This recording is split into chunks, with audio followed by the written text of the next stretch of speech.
जी बिस्मिल्लाहिर्रहमानिर्रहीम। अस्सलाम वालेकुम नाज़रीन, मैं अहमद फवाद हूँ और आप मेरा यूट्यूब चैनल देख रहे हैं।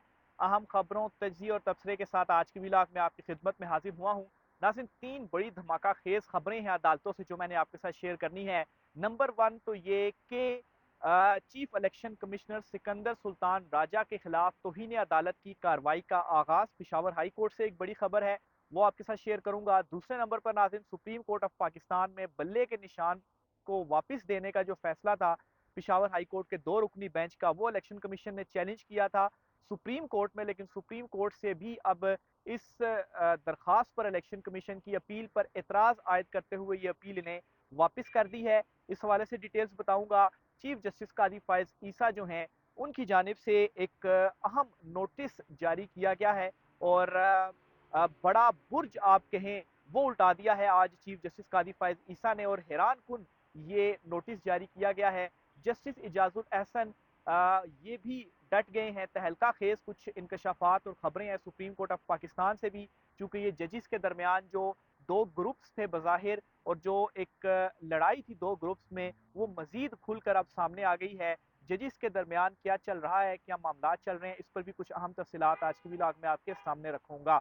सबसे पहले तो नाज़रीन आगाज करता हूँ पिशावर हाई कोर्ट से chief election commissioner Sikandar Sultan Raja के खिलाफ तौहीन अदालत की कार्रवाई का मामला क्या है। तो हुआ नाज़रीन कुछ यूं था कि कल जब पिशावर हाई कोर्ट ने फैसला दिया था कि बल्ले का जो निशान है वो पाकिस्तान तहरीक इंसाफ को वापस दिया जाए, और पाकिस्तान तहरीक इंसाफ के हक में ये जो फैसला था वो किया गया था।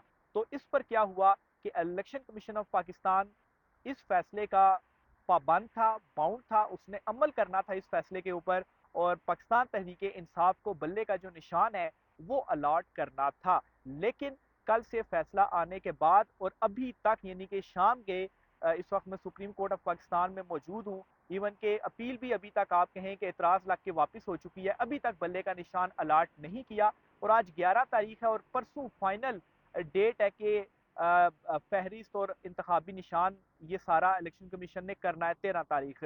लेकिन इलेक्शन कमीशन की जानिब से बल्ले का निशान अलॉट नहीं किया गया। तो इस पर आज पाकिस्तान तहरीक इंसाफ की वकला टीम ने ही पिशावर हाई कोर्ट से उनके फैसले पर ही रुजू किया है और तौहीन अदालत की जो दरखास्त है वो दायर कर दी है पिशावर हाई कोर्ट में ही। और ये जो दरखास्त है तौहीन अदालत की, इसमें सिर्फ ये नहीं कि दरखास्त दायर कर दी है, बल्कि ये दरखास्त एक्सेप्ट होते हुए बेंच भी इस दरखास्त पर बना दिया गया है। पिशावर हाई कोर्ट का दो रुकनी बेंच है, जस्टिस शकील अहमद और जस्टिस वकार अहमद। ये पाकिस्तान तहरीक इंसाफ की दरखास्त पर कल समात करेगा, और इलेक्शन कमीशन ने अलॉट नहीं किया तो उनके खिलाफ तौहीन अदालत की कार्रवाई का जो आगाज है वो पाकिस्तान तहरीक इंसाफ की दरखास्त के ऊपर कल, ये पहली इसके ऊपर जो समात है वो होगी। और इसमें इलेक्शन कमीशन के ऊपर तौहीन अदालत अब लगती है, वो क्यों? क्योंकि एक फैसला मौजूद था और उन्होंने वो फैसले के ऊपर जो इम्प्लीमेंटेशन है वो नहीं किया। आप बेशक सुप्रीम कोर्ट ऑफ पाकिस्तान में आए, लेकिन आपने इम्प्लीमेंट तो करना ही है।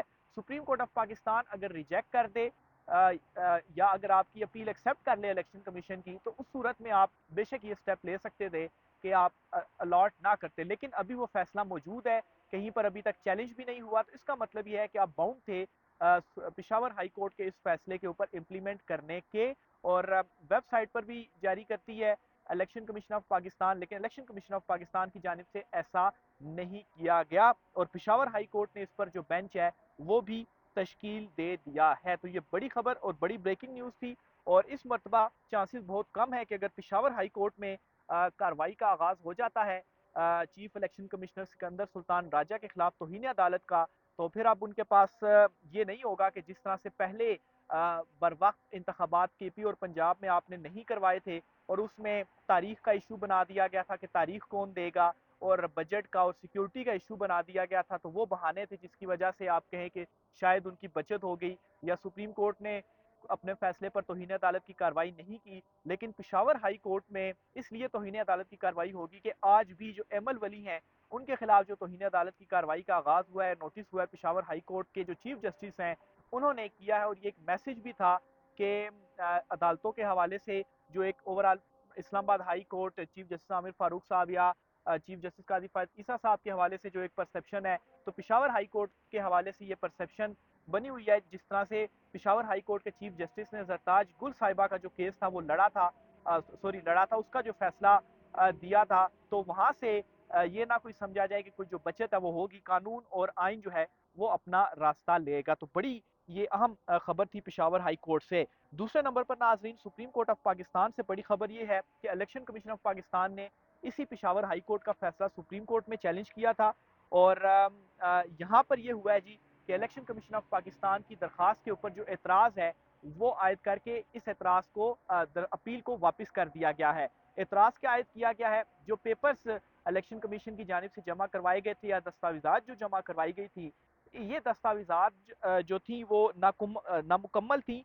और नामुकम्मल ऐसे कि जो प्रिंटेड पेपर्स थे वो धुंधले थे, वो क्लियरली पढ़े नहीं जा पा रहे थे, जिसकी वजह से रजिस्ट्रार ऑफिस ने ये जो एतराज़ था वो आयद किया और एतराज़ आयद करते हुए जो अपील थी वो वापस कर दी। और इसमें जो सोर्सेज हैं वो ये बता रहे हैं कि इलेक्शन कमीशन ऑफ पाकिस्तान को ये कहा गया कि एतराज़ दूर करने के बाद आप वापस दरख्वास्त ले आए, और ये इंतज़ामी नोयत का एक एतराज़ था। तो अगर इलेक्शन कमीशन ऑफ पाकिस्तान ये एतराज़ दूर करके वो जो पेपर्स हैं वो दोबारा सबमिट कर देता है, तो फिर सुप्रीम कोर्ट ऑफ पाकिस्तान में उनकी जो अपील है वो दायर हो जाएगी, और फिर उसके ऊपर हो सकता है कि कल ही सुप्रीम कोर्ट ऑफ पाकिस्तान में भी इलेक्शन कमीशन की इस अपील के ऊपर जो समात है वो हो जाए। लेकिन अभी तक की जो अपडेट है वो यही है कि एतराज़ आयद हो चुका है इलेक्शन कमीशन की अपील पर, और उनकी अपील जो है वो वापस कर दी है registrar supreme court of Pakistan की जानिब से।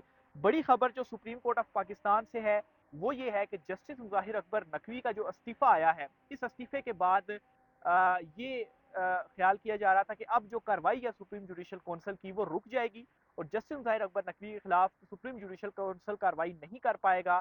और जो इसकी रीज़न थी वो ये थी कि ये जो सुप्रीम जुडिशल काउंसिल है ये कार्रवाई करता है जजिस के हवाले से।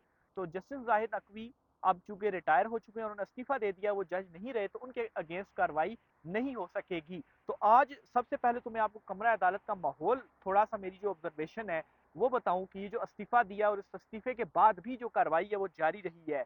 और इसमें हुआ ये कि आज खास तौर पर जस्टिस सरदार तारिक मसूद जो थे वो खासे गुस्से में लगे, यानी कि उनको ये इस चीज़ का गुस्सा था, जो मेरी ऑब्जर्वेशन थी, कि मुजाहिर अकबर नकवी साहब ने इस्तीफा दे दिया और वो कौंसल की कार्रवाई से बच गए।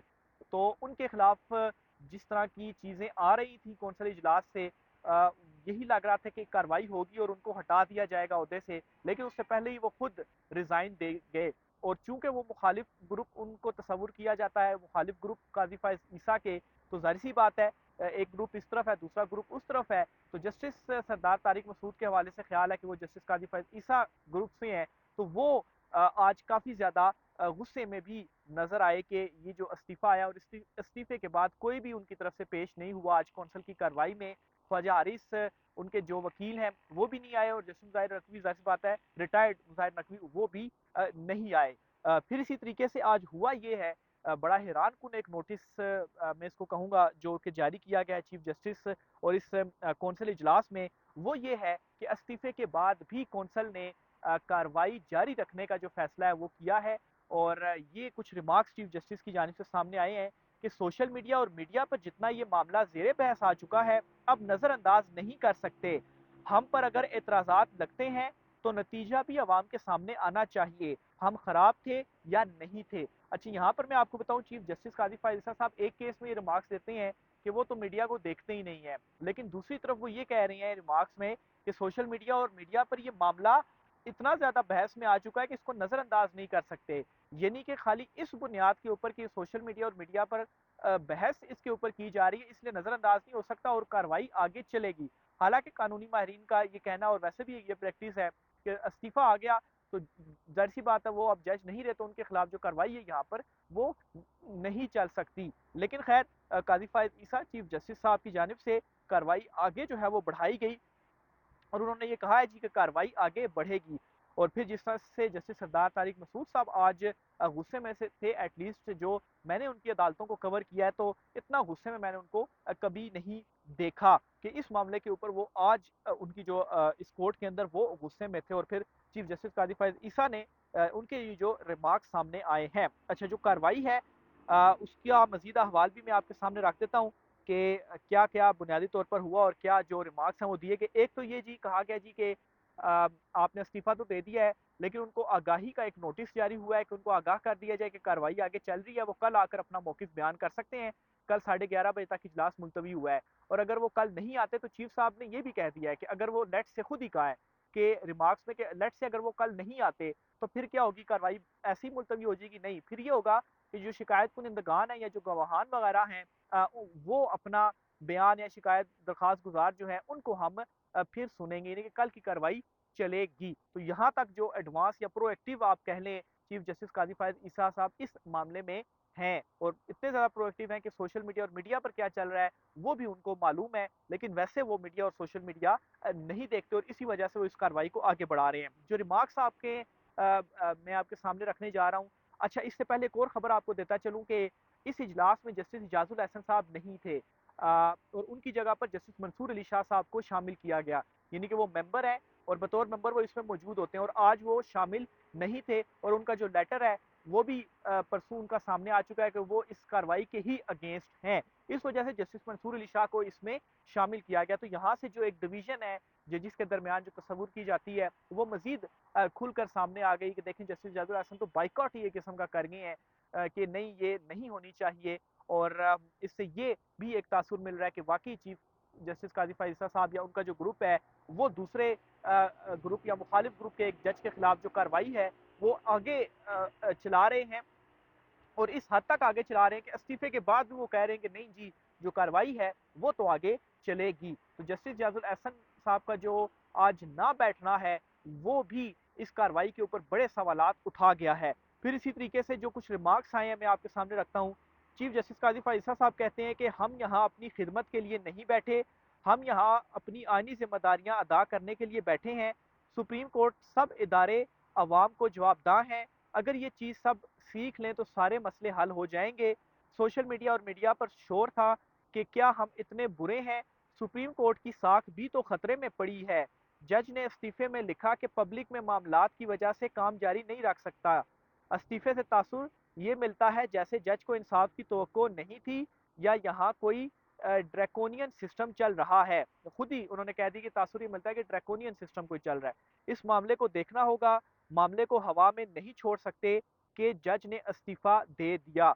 तो ये उनके रिमार्क्स थे, यानी कि इसमें आप कह लें कि इस बुनियाद के ऊपर कि उन्होंने इस्तीफा दे दिया और मीडिया में चल रही हैं और पब्लिक में ये मामला आ गया, इस वजह से हम ये अब क्लियर करेंगे मामला और मामले को आगे चलाएंगे। तो ये चीफ साहब ने कहा। अच्छा, इसी तरीके से जी मजीद जो कुछ अहम रिमार्क्स आए हैं वो भी मैं आपके सामने रख देता हूँ। अटॉर्नी जनरल साहब ने भी जो है वो इसमें आज कुछ अपनी जो आर्गूमेंट दलाइल थे वो दिए। अच्छा, चीफ जस्टिस काजी फैसला साहब मजीद कहते हैं कि साकिब निसार के मामले में तो कार्रवाई शुरू नहीं हुई थी जबकि अब हो चुकी। ये अपनी नौयत का पहला मामला है जिसका सामना सुप्रीम जुडिशल काउंसिल कर रही है। इसका मतलब ये नहीं अच्छा, ये अटॉर्नी जनरल ने कहा। चीफ जस्टिस ने कहा जी कि इसका मतलब ये नहीं कि सुप्रीम जुडिशल काउंसिल राय नहीं दे सकती। अगर काउंसिल में जज का कोई दोस्त कार्रवाई के आखिर दिन बता देता कि बरतरफ करने लगे और वो इस्तीफा दे जाए तो क्या होगा। अच्छा, यानी कि ये उन्होंने इनडायरेक्टली जस्टिस जाजुल एहसन साहब को कह दिया दो के जस्टिस ज़ाहिर अकबर नकवी के वो दोस्त हैं और हम ये करने जा रहे हैं, आपको हटाने जा रहे हैं तो आप इस्तीफा दे दें। तो यानी कि इनके रिमार्क्स से भी ये चीज़ें इनडायरेक्टली क्लियर होकर सामने आ रही हैं जी कितनी ज़्यादा इस वक्त डिवीजन है और जो दो ग्रुप्स हैं जजीज के उनके दरमियान कितनी जो गर्मा गर्मी है वो इस वक्त चल रही है। अच्छा, ये जी चीफ जस्टिस पाकिस्तान के कुछ अहम तरीन जो रिमार्क्स थे वो सामने आए, यानी कि उन्होंने ये भी एक्सेप्ट किया कि अपनी नौयत का पहला मामला है कि कार्रवाई चल रही है और इस्तीफा सामने आ गया, लेकिन इस मामले को इस तरह से हम नहीं छोड़ेंगे। तो बज़ाहिर तो यही बताया गया कि मीडिया पे मामला आ गया इसलिए अब हम इसको क्लियर करेंगे, लेकिन ये जो आखिर में रिमार्क्स हैं दोस्त ने बता दिया, तो इससे इनडायरेक्टली यही चीज़ समझ में आती है कि एक कार्रवाई की जानी थी और जो गुस्से आज हुआ कमरा अदालत के अंदर उसको भी अगर डॉट को कनेक्ट किया जाए तो यही चीज़ हमें लगती है कि एक कार्रवाई होनी थी लेकिन इस्तीफा आ गया, इसकी वजह से कार्रवाई फिर नहीं हो पाई। तो अब चूंकि इस चीज़ का गुस्सा है तो इस वजह से अब कार्रवाई को आगे चलाना है, और जो दोस्त नहीं बैठा या इनडायरेक्टली जस्टिस एहसन साहब को कहा गया कि वो नहीं बैठे तो उस चीज़ का भी गुस्सा है और अब जो कार्रवाई है वो आगे होगी। तो ये नाज़रीन सुप्रीम कोर्ट ऑफ पाकिस्तान में जो मामलात हैं वो इस वक्त चल रहे हैं जजिस के आपस में। राय का इज़हार कीजिएगा। आज की व्लॉग से इतना ही, मुझे इजाज़त दीजिए। अल्लाह हाफ़िज़।